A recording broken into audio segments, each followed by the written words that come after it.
வாழ்க வையகம், வாழ்க வளமுடன். அன்பார்ந்த ஆன்ம நலத்தினுடைய ஈடுபாடு கொண்ட தூய நல்ல உள்ளங்களே, உங்கள் அனைவரையும் ஒரு சேர சந்திப்பதிலே பெருமகிழ்ச்சி அடைகிறேன். இந்த இனிய மாலை போதலே இனிய இல்லம் என்ற தலைப்பிலே சிந்தனை விருந்து மேற்கொள்ள இருக்கிறோம். ஏனென்று சொன்னால், பெற்றவர்கள் பெரியவர்கள் சண்டையிட்டுக் கொள்ளுகின்ற விஷயங்களை, காட்சிகளை எல்லாம் பார்த்து இந்த காலகட்டத்திலே அடுத்த தலைமுறையினரும் கூட குடும்ப வாழ்க்கை என்று சொன்னால் அது இப்படித்தான் பிணக்காகவே காலம் முழுவதும் இருக்கும் போலும் என்று எண்ணக்கூடிய அளவிற்கு இன்றைய நிகழ்வுகளை எல்லாம் பார்க்க முடிகிறது. அந்த வகையிலே நம்முடைய வீடுகளும் அந்த வீட்டினுடைய குடும்ப உறுப்பினர்களும் மகிழ்ச்சியோடு ஒவ்வொரு கணங்களையும் நிகழ முடிகிறதா என்பது நாம் சிந்திக்க கடமைப்பட்டிருக்கிறோம். நான் இன்றைக்கு ஒரு அன்பரிடத்துல, என்னங்க நல்லா இருக்கீங்களா அப்படின்னு கேட்டேன். போன் நீண்ட நாளாச்சு அவரோட பேசி. அவர் சொன்னாரு, ஆனந்தமயமா இருக்கீங்க அப்படின்னாரு. அப்ப நம்முடைய மனதை எவ்வாறு மகிழ்ச்சிகரமாக வைத்துக் கொள்வது என்பதுதான் மிக சிறப்பான சிந்தனைக்குரிய விஷயமாகும். அதை நாம் மறந்து விடுகிறோம். ஏனென்று சொன்னால், சின்ன சின்ன விஷயங்களுக்கெல்லாம் கூட நான் சொல்றதை கேளுங்கிற முனைப்பு தான் முன் வந்து நிற்கிறது. அந்த ஈகோ என்று சொல்லக்கூடிய தன்முனைப்பு என்ற ஒன்று எங்கே காணப்பட்டாலும் கூட அது உண்மையிலே பிணக்கிற்கு அதுதான் அடிப்படை என்பதிலே மாற்று இல்லை. நாம் தான் வாழ்க்கையினுடைய விஷயங்களை எல்லாம் கொள்ளுகின்ற நடைமுறையிலே எப்படி அணுகுமுறை கொள்ள வேண்டுமோ அதனை புரிந்து கை கொள்ள வேண்டியவர்களாக இருக்கிறோம்.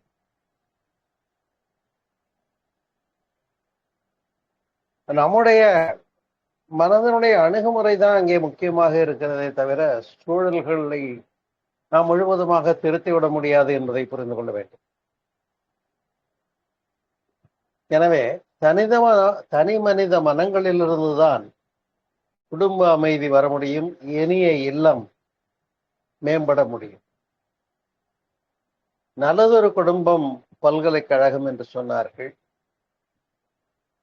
ஏன் சொன்னார்கள் என்று சொன்னால், ஒரு வகையிலே கல்வி அறிவினுடைய சிறப்பு, இந்த கல்வி அறிவினுடைய சிறப்பு வாழும் வகையறிந்து வாழ்வதற்கான வழிகாட்டும் விஷயமாக இருக்கிறது. பாருங்க,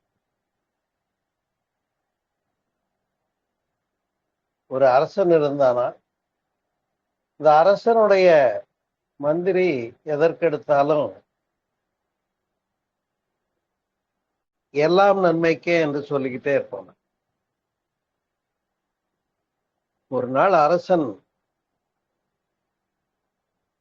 ஒரு கனியினை கத்தியினாலே பங்கீடு செய்கிற போது கை விரல்ல பட்டு ஒரு விரல் துண்டாயிடுது. அதற்கும் அந்த மந்திரி சொன்னாரா, எல்லாம் நன்மைக்கேன்னு. ராஜாவுக்கு ரொம்ப கோபம் வந்துடுச்சு. எதுக்கு எடுத்தாலும் இப்படியே சொல்லிக்கிட்டு இருக்க, நீங்க இந்த ஆளை பிடிச்சு உள்ள ஜெயிலில் போடுங்கன்னு போட்டாங்க. அவர் அதுக்கு எல்லாம் நன்மைக்கேன்னாரா. யாரு? மந்திரி. பின்னர் அரசன் வேட்டைக்கு செல்கிறான். சென்ற இடத்துல நரபலி கொடுக்கக்கூடிய கூட்டத்தினால் அந்த அரசனை பற்றி கொண்டு போய் பலி கொடுப்பதற்கு கையை பின்பக்கம் கட்டி தயாராக்கிட்டார். அப்புறம்தான் பாக்குறாங்க, ஒரு விரல் இல்லாதனால இவன் ஊனமுற்றவன், இப்படி பின்னமானவனை பலியிடல் அழகல்ல என்று விடுவித்து விடுகிறார்கள். அப்பதான் ராஜாவுக்கு தெரியுது எல்லாம் நன்மைக்கேன்னு சொன்னது எப்படி சிறப்பா இருக்கு இல்லையா. அதே ராஜா இங்க அரண்மனைக்கு திரும்பி வர்றாரு. அந்த மந்திரிய கொண்டு கூப்பிட்டு வர சொல்லி, சரி எனக்கு சொன்ன ரைட்டு, ஒன்ன ஜெயில போட்டதுக்கும் எல்லாம் நன்மைக்கேன்னு சொன்னீங்க எப்படின்னு கேட்டாங்க. அதற்கு மந்திரி சொல்லுகிறார், நான் வெளியிலே இருந்திருந்தால் நானும் உங்களோடு வேட்டைக்கு வந்திருப்பேன். அப்ப அந்த கூட்டம் என்னையும் பிடிச்சுக்கிட்டு போயிருக்கோம். நல்ல வேளை என்ன நீங்க ஜெயில வச்சுட்டதுனாலதான் ஊனமில்லாத என்னை அவங்க பலியிடுவதற்கு ஏற்றுக்கொள்வதற்குரிய சந்தர்ப்பம் வாய்க்கல. நான் தப்பித்தேன் அல்லவா, எனவே எல்லாம் நன்மைக்கு என்று சொன்ன. ஏன் இதனை சொல்லுகிறோம் என்று சொன்னால், நாம் வாழ்க்கையை கொள்ளுகின்ற நடைமுறை தான் மிக முக்கியம். மெத்தட் ஆஃப் அப்ரோச் என்று சொல்லக்கூடியது. அந்த வகையில நம்முடைய முனைப்பு காரணமாக நாம என்ன எண்ணுகிறோம், நான் சொன்னதை அவர் கேட்கலையா, அவரை நமக்கு எதிரின்னு மனசுல பிக்ஸ் பண்ணிக்கிறோம். அது மைண்ட் செட்டுன்னு சொல்லுவாங்க. முதல்லயே அவரை எதிரின்னு மனசுல பிக்ஸ் பண்ணியாச்சுன்னா, அப்புறம் அவர் உண்மையிலேயே நல்லவரா இருந்தா கூட நம் மனம் ஏற்காது. அன்புள்ளங்களே, 5 விரல்களும் ஒன்றாயிருக்கும் மனிதன் உலகில் கிடைப்பானா என்று ஒரு பாட்டிலே வரும். அதுபோல மனிதர்கள் எல்லோரும் ஒன்று போல இருக்க மாட்டார்கள், வேறுபாடு இருக்கத்தான் செய்யும். இப்ப குறை என்பதும் நிறை என்பதும் அது மாற்றம் பெற்றதாக மனிதர்களிடமிருந்து வெளிப்படுவது இயல்புதான் என்ற அந்த இயல்பு என்ற ஒன்றை புரிந்து கொள்ள வேண்டும். அப்பத்தான் நாம பிறர் செய்கின்ற முரண்பாடுகளை எல்லாம் மன்னிக்கின்ற மனம் உடையவர்களாக திகழ முடியும். அன்பு உள்ளங்களே, மன்னிக்க தெரிந்த மனிதனின் உள்ளம் மாணிக்க கோயிலப்பா என்று சொன்னார்கள். இன்னா செய்தாரை ஒருத்தல் அவர் நாட நன்மையும் செய்துவிடல் என்று வள்ளுவமும் பேசுகிறது. ஆனா நீங்க நினைக்கலாம், அது எப்படிங்க அவங்க பண்றதெல்லாம் முரண்பாடா இருக்கு, நான் மன்னிச்சுக்கிட்டே போக முடியுமா அப்படின்னு நீங்க நினைக்கிறதுக்கு கடப்பாடு இருக்கிறது, இல்லை என்று சொல்ல முடியாது. ஆனா உண்மையிலே முரண்படுகின்ற ஒரு நபரை பற்றி சிந்தித்தோமே என்று சொன்னால், அவருடைய அறியாமை காரணமாகத்தான் அவர் முரண்படுகிறார். ஆம், அது இன்னசென்ட் என்று சொல்லுவார்கள், இக்னோரன்ஸ் என்றும் சொல்லுவார்கள். இன்னசென்ஸை விட மோசமானது இக்னோரன்ஸ். இப்ப அறியாமையிலிருந்து மேம்பாடு பெறுவதற்கு அறிவுடைமைக்கு நாம் சிறக்க வேண்டும். இப்ப அந்த அறிவை தருவதுதான் கல்வி. அதனால்தான் கேடு இல் விழுச்செல்வம் கல்வி என்று சொன்னார்கள். எனவே இன்றைக்கெல்லாம் கல்வியின் தரம் சிறப்பாக சென்று கொண்டிருக்கிறது, கல்வி மேம்பாடு பெற்றிருக்கிறது. அன்றைக்கு இருந்த மாதிரி இல்லை. ஆனால் கல்வியினாலே என்ன நமக்கு வெளிப்பாடு மனிதர்களிடத்திலிருந்து வர வேண்டும் என்று சொன்னால், பிறர் செய்கின்ற தவறுகள் குற்றங்களை எல்லாம் பார்க்கின்ற போது அவர்களுடைய அறியாமையை புரிந்து அவர்களை மன்னிக்க தயாராக இருக்க வேண்டும். ஒரு காலகட்டத்தில் தவறு செய்தவர்களை உச்சநிலையிலே நிறுத்தி உடனடியாக அந்த தவறுகளுக்கு ஏற்றவாறு தண்டனை வழங்கப்பட்ட காலம் ஒன்று இருந்தது. இயேசுநாதர் தோன்றினார், தவறு செய்கிறவர்களை பாவிகளை மன்னிப்பதற்காகவே நான் வந்தேன் என்று சொன்னார். அந்த கான்செப்ட் எல்லாரும் ஏற்றுக்கொள்ள முடியல, உண்மைதானே. அவரையே சிலுவையை சுமக்க வைத்து சிலுவையிலே அறைந்து அவர் உயிர் பிரிய காரணமாக இருந்தார்கள். அந்த நிலையிலே அவர் சிலுவையில கடைசியா சொன்ன வார்த்தை என்னன்னா, பிதாவே இவர்களுக்கு முன்னியும் பிதாவே இவர்களுக்கு மன்னியும், இவர்கள் தாங்கள் இன்னது செய்கிறோம் என்று அறியாதவர்களாக இருக்கிறார்கள் என்று பேசுகிறார். இது இயேசுநாதர் சிலுவையில் மொழிந்த வார்த்தை. அதுபோல யார் ஒருவர் பிறருடைய தவறுகளையும் குற்றங்களையும் காண்கின்ற போது அதை மன்னிக்கின்ற அளவுக்கு வர்றாங்களோ அவங்க மனதினால் உயர்ந்தவர்கள், மாமனிதன் என்று. அது குனிய குனிய கொட்டா அப்படின்னு நீங்க கேட்கிற நினைக்கிறது எனக்கு தெரிகிறது. அப்படி அல்ல. அறிவுடையார் எப்படி இருப்பார்கள் என்பதை பற்றி தான் சிந்திக்கிறோம். எனவே கல்வி அறிவு என்பது அப்படிப்பட்ட உயர்ந்த தன்மைக்கு நம்மை கொண்டு செலுத்துவதாக இருக்க வேண்டும், வேறொன்றுமில்லை. பொதுவாகவே ஒரு நல்ல விஷயத்தை காண்கின்ற போது ஒருவரிடத்தில் இருக்க நல்ல பண்புகளை நாம வெளிப்பட பேசுவதில்லை. இன்னும் சொல்ல போனா பாராட்டிட்டா அவருக்கு மண்டகர்வம் வந்துடும் நினைச்சிட்டு இருந்துருவாங்க. வீட்டிலேயே கூட பாருங்களேன், வாழ்க்கை துணை அவங்க காலங்காலமாக குடும்பத்தவருக்காக எப்படி எல்லாம் விதவிதமா இன்னைக்கு என்ன மெனுங்கிறதே ஒரு பெரிய குழப்பமா இருக்கும்.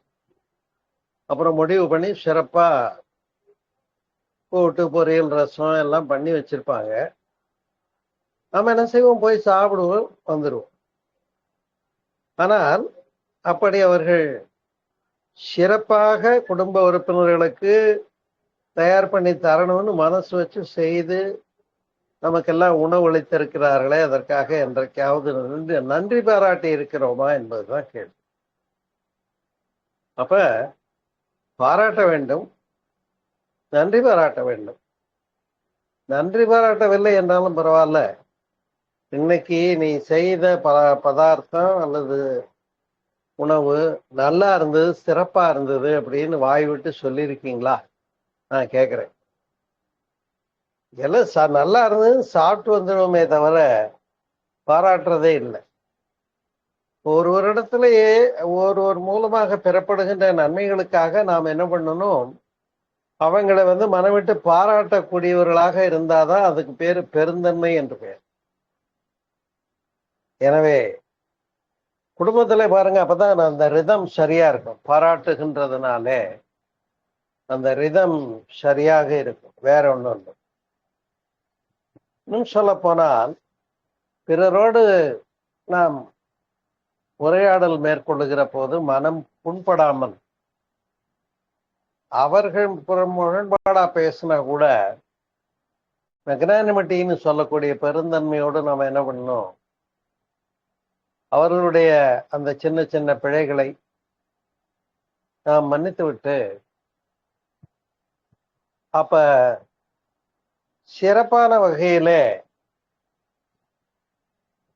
தொடர்பு கொள்ள வேண்டும். இன்னும் சொல்ல போனால் நாக்கு மேல பல்ல போட்டு பேசுறதுன்னு சொல்லுவாங்க. அது வாயில வந்ததெல்லாம் பேசிடலாமான்னா வள்ளுவம் என்ன சொல்லுது, தீயினால் சுட்டபுண் உள்ளாறு மாறாதே, நாவினால் சுட்டவிடு. இப்ப நாக்கு மேல பல்ல போட்டு ஒரு வார்த்தையை ஒருத்தர் மேல பேசிட்டோம்னு சொன்னா அது தீமை. அது என்றைக்கு அவரால் மறக்க முடியாது. என்னை இப்படி பேசிட்டாரு, நம்ம நினைக்கும் போதெல்லாம் அவருக்கு அது ரிப்பீட் ஆகும், என்னை இப்படி பேசிட்டாரு அப்படின்னு. அந்த இடத்துல இனிய உளவாக இன்னாத கூறல் கனியிருப்ப காய் கவர்ந்தற்று என்று விடுவும் சொன்னது இல்லையா? அதனை கடைபிடிக்க பொறுப்புடையவர்களாக இருக்கிறோம் பாரு. எனவே எதையும் சிந்தித்து பேச வேண்டும். திங்க் ட்வைஸ் அப்படின்னு சொன்னாங்க. எதையும் நன்றாக சிந்தித்து பேச்சு வரணுமே தவிர அவசரப்பட்டு பேசிட்டோம்னா அந்த போட்ட வார்த்தையை திரும்ப பெற முடியாது. பிறருடைய மனம் புண்படும்படியாக நாம் நடந்து கொள்ளுவது என்பது நம்முடைய மனம் வாக்கு காயம் மூன்றினாலும் யாருக்கும் துன்பம் தராத செயல்களையே நடத்துவேன் என்று வைராக்கியமாய் இருந்தால் நாம் உயர்ந்தவர். எண்ணம் சொல் செயல் இந்த மூன்றினாலும் நான் யாருக்கும் கேடு பயக்க மாட்டேன், முடிஞ்ச வரையில நான் உதவி செய்வேன். இதைத்தான் வேதாதிரி மகரிஷி அவர்கள் தவம் செய்து தியான யோகம் பண்ணி மெடிடேஷன் முடிவுல சொல்றாங்க. நான் யாருடைய உடலுக்கும் மனதுக்கும் துன்பம் தரமாட்டேன், துன்பப்படும் உயிர்களுக்கு என்னால் முடிந்த உதவிகளை செய்வேன் என்று சொல்றாங்க. அப்ப அந்த பிறருக்கு உதவுதல் என்பதுதான் ஒரு மனிதனை உயர்ந்த மனிதனாக உயர்த்துகிறது. குடும்பத்தில் இருக்கோம்னா முதல்ல இந்த மாற்றங்களையும் மலர்ச்சிகளையும் நன்மைகளையும் நம்ம குடும்பத்திலிருந்து தான் ப்ரொசீட் பண்ணி பார்க்க முடியும். நேரடியா வெளியில சமுதாயத்துல போய் அப்ளை பண்ண முடியுமா? யோசனை பண்ணி பாருங்க. அப்ப இனிய இளம் எங்கே இருக்கிறதோ, இனிய உள்ளம் எங்கே இருக்கிறதோ அங்கே இனிய இல்லம் இருக்கு. இனிய இல்லங்கள் பெருக பெருக சமுதாய அமைதியும் உலக அமைதியும் கைவசப்படுத்தப்படும், வேறொன்றும் இல்லை. அன்பு உள்ளங்களே, எல்லாருக்குமே வாழ்க்கையில ஒரு நோக்கம் உண்டு. ஒருத்தர் நல்லா படிச்சு ஒரு பெரிய போஸ்ட் ஆஃப் வேலைக்கு போகணும்னு முன்னேறிக்கிட்டு இருப்பாரு. இன்னொருத்தர் ஒரு 3 பெட்ரூம் வச்ச வீடு ஒண்ணு கட்டி நிம்மதியா குடியிருக்கணும்னு நினைப்பாரு. இப்படி நம்முடைய நோக்கங்கள் வேறு வேறாக இருக்கலாம். ஆனால் அந்த நோக்கங்களை அடைவதற்காக திட்டமிடல் இல்லாமல் நோக்கம் வெற்றி பெறாது. நோக்கங்களை தான் லட்சியம் என்று சொல்றோம். And aim in our life. நீங்க உங்க வாழ்க்கையில என்ன எய்ம் வச்சிருக்கீங்க அப்படின்னு உங்களை கேட்டா நீங்க அதுக்கு பதில் சொல்லக்கூடியவராக இருக்க வேண்டும். இன்றைக்கு இருக்கக்கூடிய இளைய தலைமுறை என்ற இடத்துல நீ என்ன ஆக போற அப்படின்னு கேட்டா அவங்க எப்படி பதில் சொல்றாங்க பாருங்களேன். ஒரு சிலர் டாக்டராவே, இன்ஜினியராவே, கலெக்டராவேன்னு சொல்லுவாங்க. ஆனால் பலர் தன்னுடைய வாழ்க்கையினுடைய ஒரு நோக்கத்தை புரிந்து வாழ்க்கையை கையில் எடுப்பதை தவறி விடுகிறார்கள். எனவே அந்த நோக்கம் என்பது மிக சிறப்பானது, லட்சியம் என்பது மிக சிறப்பானது. எப்ப குடும்பத்துக்குள்ள பிணக்கு வருது அப்படின்னு கேட்டீங்கன்னா, நான் நினைக்கிறதெல்லாம் நடக்கணும்னு நினைக்கிற அந்த எதிர்பார்ப்பு இல்லைங்களா, அந்த எக்ஸ்பெக்டேஷன் சொல்லுது. எல்லாம் நான் நினைச்ச மாதிரியே நடக்கணும் அப்படின்னு ஒருத்தர் நினைச்சிட்டா, ஏன் அதையே திருப்பி நீங்க நினைங்களே, அவங்க எல்லாமும் அதே மாதிரி நினைப்பாங்க. அப்ப நாம அவருக்காக என்ன செய்தோம்? ஒரு பாட்டுல வரும், நாடென்ன செய்தது உனக்கு என்று கேள்விகள் கேட்பது எதற்கு, நீ என்ன செய்தாய் அதற்கு என்று நினைத்தால் நன்மை உனக்கு. அது மாதிரி பிறருக்காக நாம் என்ன செய்யக்கூடியவர்களாக இருக்கிறோம். அப்ப அந்த இடத்துல எண்ணம், சொல், செயல் மூன்றினாலும் தூயோனாய் இருத்தல் என்பது கஷ்டமான விஷயமா நான் கேட்கிறேன்? கிடையவே கிடையாது. நாம மனசை குழந்தை போல வச்சுக்கிட்டு நம்முடைய செயல்பாடுகள்ல தெளிந்த சிந்தனையோட திட்டமிட்டு வாழ்க்கைய உறுதியான மனதோட நடத்தணும். அப்ப அந்த உறுதியான மனம் கிடைக்கணுமேன்றது ஒரு சிலர் நீங்க கேள்வியில சிந்தனை முன் வைக்கிறது எனக்கு தெரியும். மன உறுதி வேண்டும். அதாவது பாரதி பாடினான் அல்லவா, வாக்கினிலே திண்மை வேண்டும், மனதில் உறுதி வேண்டும் என்று பாடினான். இந்த மன உறுதி எங்கிருந்து வருகிறது என்று சொன்னால் யோகத்தால் வரும், தியானத்தால் வரும், மெடிடேஷன் ஒன்லி அலோன். அதனால்தான் யோகா டேன்னு இன்னைக்கு உலகம் முழுவதையும் ஏற்றுக்கொண்டு சிந்திக்கின்றார்கள் இந்த ஒரு விஷயத்தை. அப்படி மன வலிமை பெற்ற ஒருவர் தான் தான் எவ்வாறு வாழ வேண்டும் என்று எண்ணுகிறாரோ அதை அப்படியே நடைமுறையில அப்ளை பண்ணி பார்த்து வெற்றி பெற முடியும். வேற யாரையும் நீங்க போய் திருத்த வேண்டாம். முதல்ல இது எங்க இருந்து ஆரம்பிக்கணும்? சுய சீர்திருத்தம் நம்ம கிட்ட இருந்து ஆரம்பிக்கும். உள்ளத்தால் பொய்யாது ஒழுகின் என்று சொன்னார் வள்ளுவம் இல்லையா? அப்ப பொய்மை இல்லாத நன்மை என்பது, மேன்மை என்பது நம்முடைய கடமையாக இருக்கிறது, நம்மை உயர்த்தக்கூடியதாக இருக்கிறது.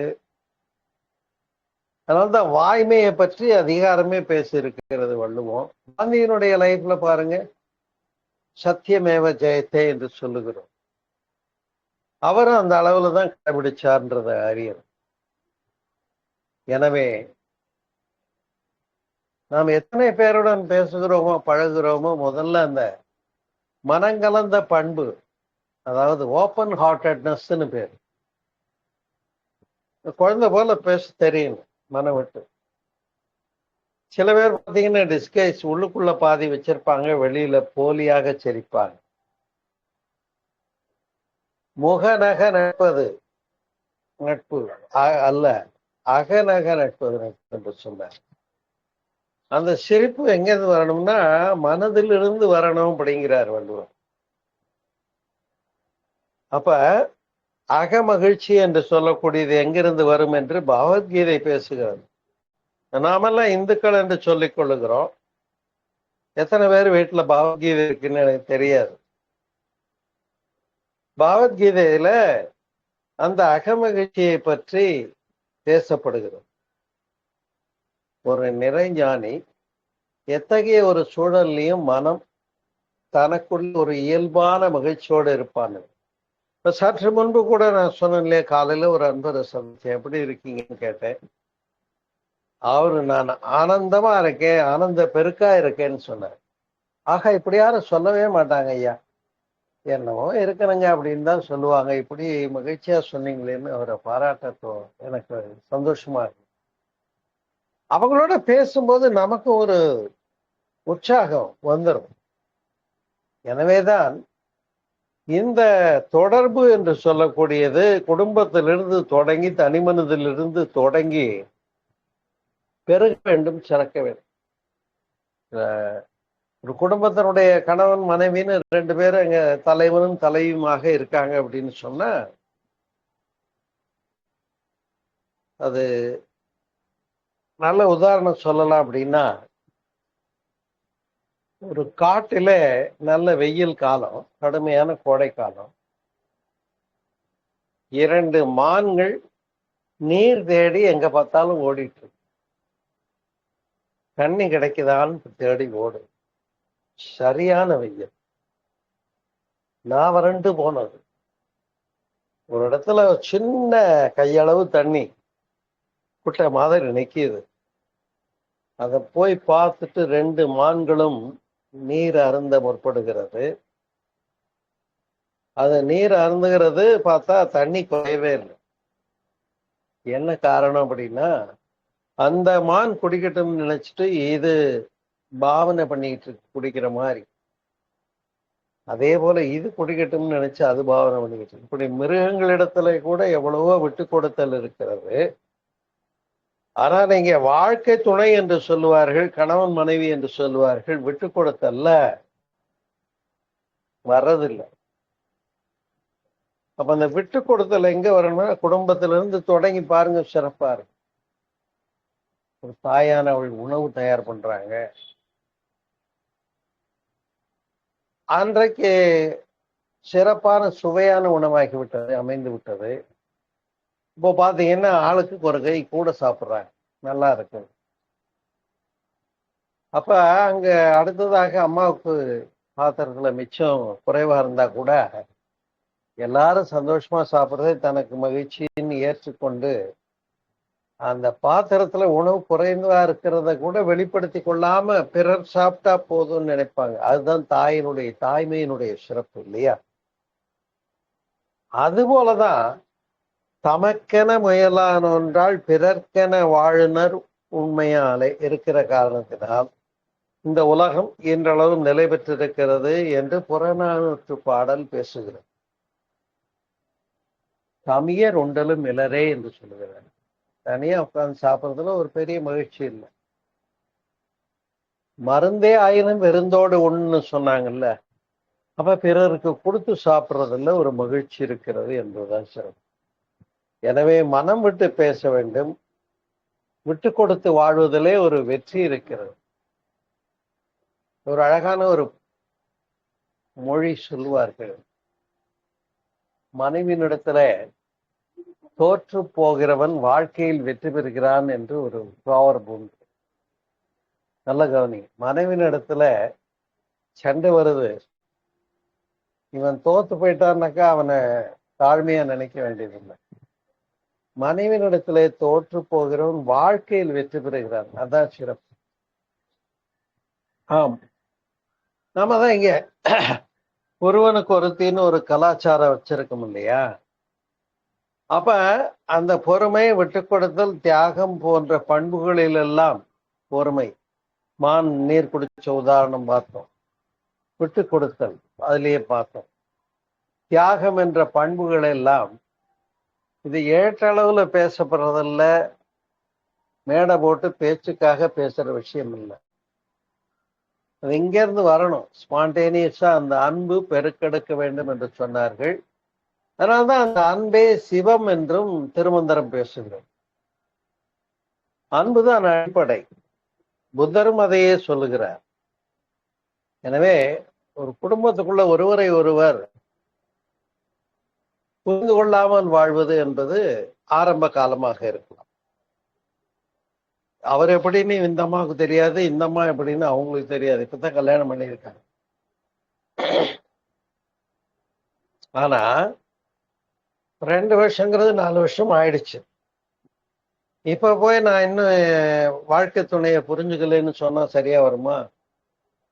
ஒரு ப்ரொபேஷன் பீரியட் மாதிரி 2 வருஷம் வச்சுக்கோ. அதுக்கப்புறம் எல்லா கோணங்கள்லயும் எப்படி ஒரு அக்கேஷன்ல அவங்க எப்படி நடந்துக்குவாங்கன்னு புரிஞ்சு இவங்க ரியாக்ட் பண்ற அளவுக்கு ஒருவரை ஒருவர் அண்டர்ஸ்டாண்டிங் வந்து முதல்ல நான் அண்டர்ஸ்டாண்டிங்கா தான் இருந்திருக்கும்.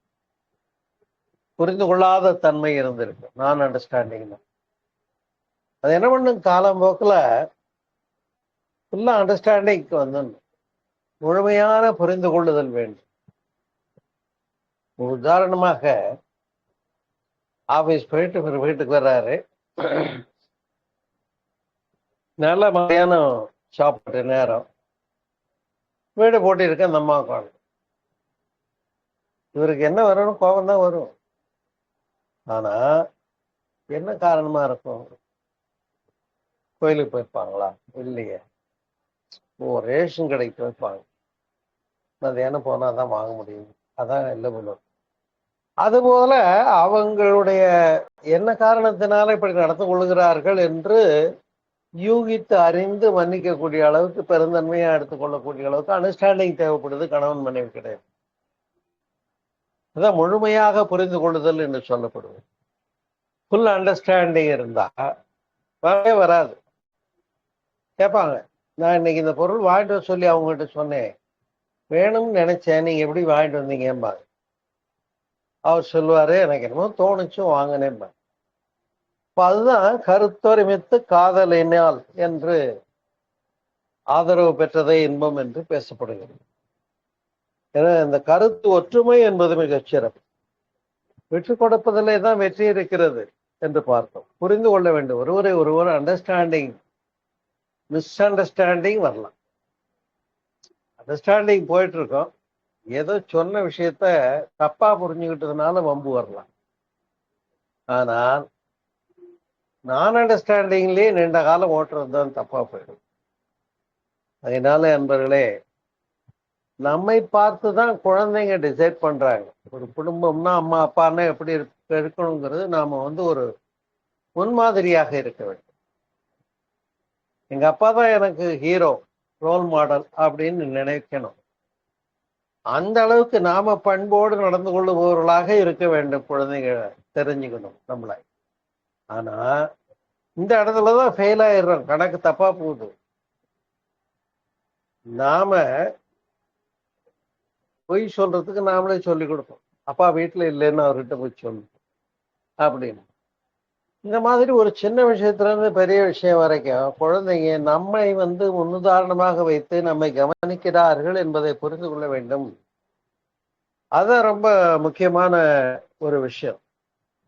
அப்ப குழந்தைங்க நம்மளை முன்மாதிரியாக வைத்து வளர்கிறார்கள் என்றால் நாம எவ்வளவு சிறப்போடும் தகமையோடும் உயர்வோடும் தன்மையோடும் நடந்து கொள்ள வேண்டும் என்பதுதான் மிக முக்கியமான விஷயம் பாருங்க. ஏனென்று சொன்னா, ஒரு கணவன் மனைவிக்கு இடையில பிரச்சனை வருது. அது நான் நினைச்சதே சரின்னு பேசுறத கொஞ்சம் விட்டுட்டு அவங்க என்ன நினைக்கிறாங்கன்னு காதுல வாங்கிட்டோம்னா புரிதல் வந்துடும்.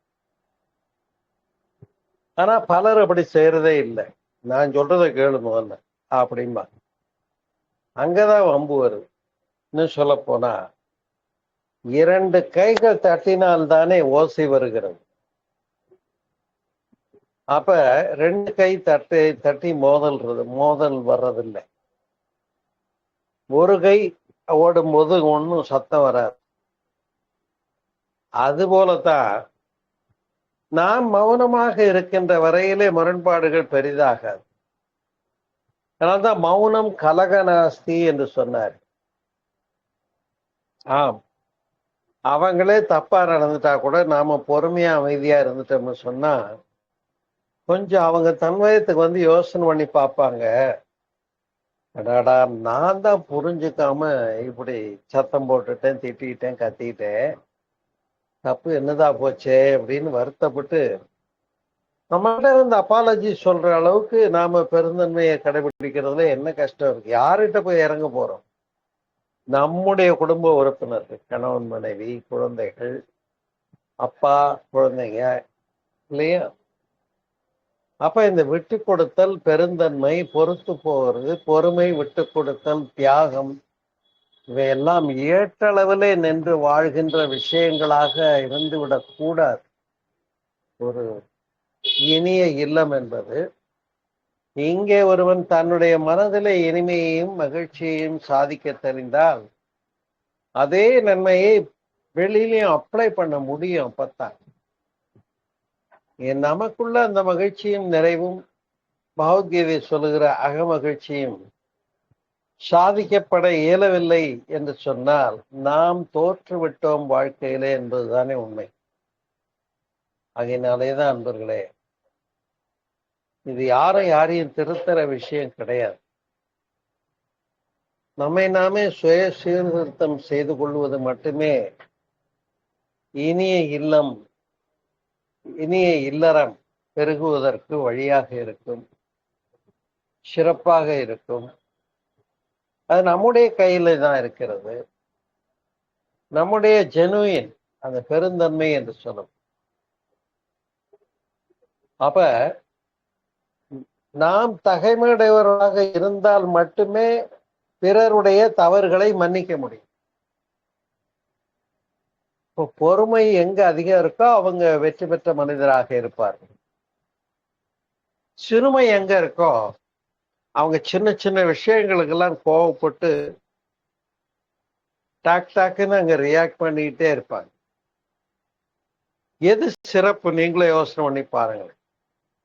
எனவே இப்படி ஒவ்வொரு தனித்தனி இல்லங்களும் இனிய இல்லங்களாக மாற்றம் பெற்றால் அப்ப அந்த சமுதாயம் மேன்மை பெறும். வள்ளலார்ல வருத்தப்பட்டு பேசுறார். ஜாதியிலே, சமய நெறிகளிலே, சாத்திர சண்டையிலே, கோத்திர குப்பையில அபிமானித்தலைகின்ற உலகியன்னு பேசுறாருன்னா உலகத்தை போய் திருத்த முடியாதுங்க. நாம் அதான் நம்ம முக்கியமா புரிந்து கொள்ள வேண்டும். திருத்தம் சுய மனித மனங்களிலே வர வேண்டும். பின்னர் குடும்பத்துக்குள்ள சாதிச்சிட்டோம்னு சொன்னா அந்த இனிய இல்லம் சிறப்புடையதாக இருக்கும். இனிய இல்லங்கள் எண்ணிக்கை அதிகமானால் சமுதாய அமைதியும் உலக அமைதியும் விரைவில் சாத்தியமாகும் என்று கூறி இந்த இனிய மாலை போதலே உங்களோட ஒரு சிறிய தலைப்பு தான் என்றாலும் கூட அதில் நம்முடைய பங்கு அந்த அளவுக்கு இருக்கு. ஏன்னா யாரையோ திருத்தி யாரோ சரி பண்ற விஷயம் இல்லை. இது சுய சீர்திருத்தமாகவும் நம்முடைய குடும்ப மேன்மைக்காக நாம் பல விஷயங்களை விட்டு கொடுத்தல் எப்படி அந்த சிறப்புகளை எல்லாம் சிந்தித்தோம். இவைகளை நினைவிலை கொண்டு வாழ்க்கையை நடத்தினோமே என்று சொன்னால் இனி இல்லங்கள் பெருகும் என்று கூறி இந்த உரை நிகழ்ச்சியை நிறைவு செய்கிறேன். நன்றி, வணக்கம். வாழ்க வளமுடன், வாழ்க வளமுடன், வாழ்க வளமுடன். ஏதாவது கேள்விகள் இருந்தா கேட்கலாம். Balasubramanian sir, Baby sir, Rudramoorthy அண்ணா வணக்கம், வாழ்க வளமுடன். ஐயா வணக்கம், வாழ்க வளமுடன். சிம்பிளா ஒரே வரியில நான் புரிஞ்சுக்கிட்டது உங்களுடைய வகுப்புல. குடும்பம் இல்லம் என்பது ஒரு நீர். அதுல சர்க்கரையை போட்டோம்னா இனிக்கும், உப்பு போட்டோம்னா ஒருக்கும், மிளகாத்தூளை போட்ட காரம் வரும். போடுறது நம்ம தான்.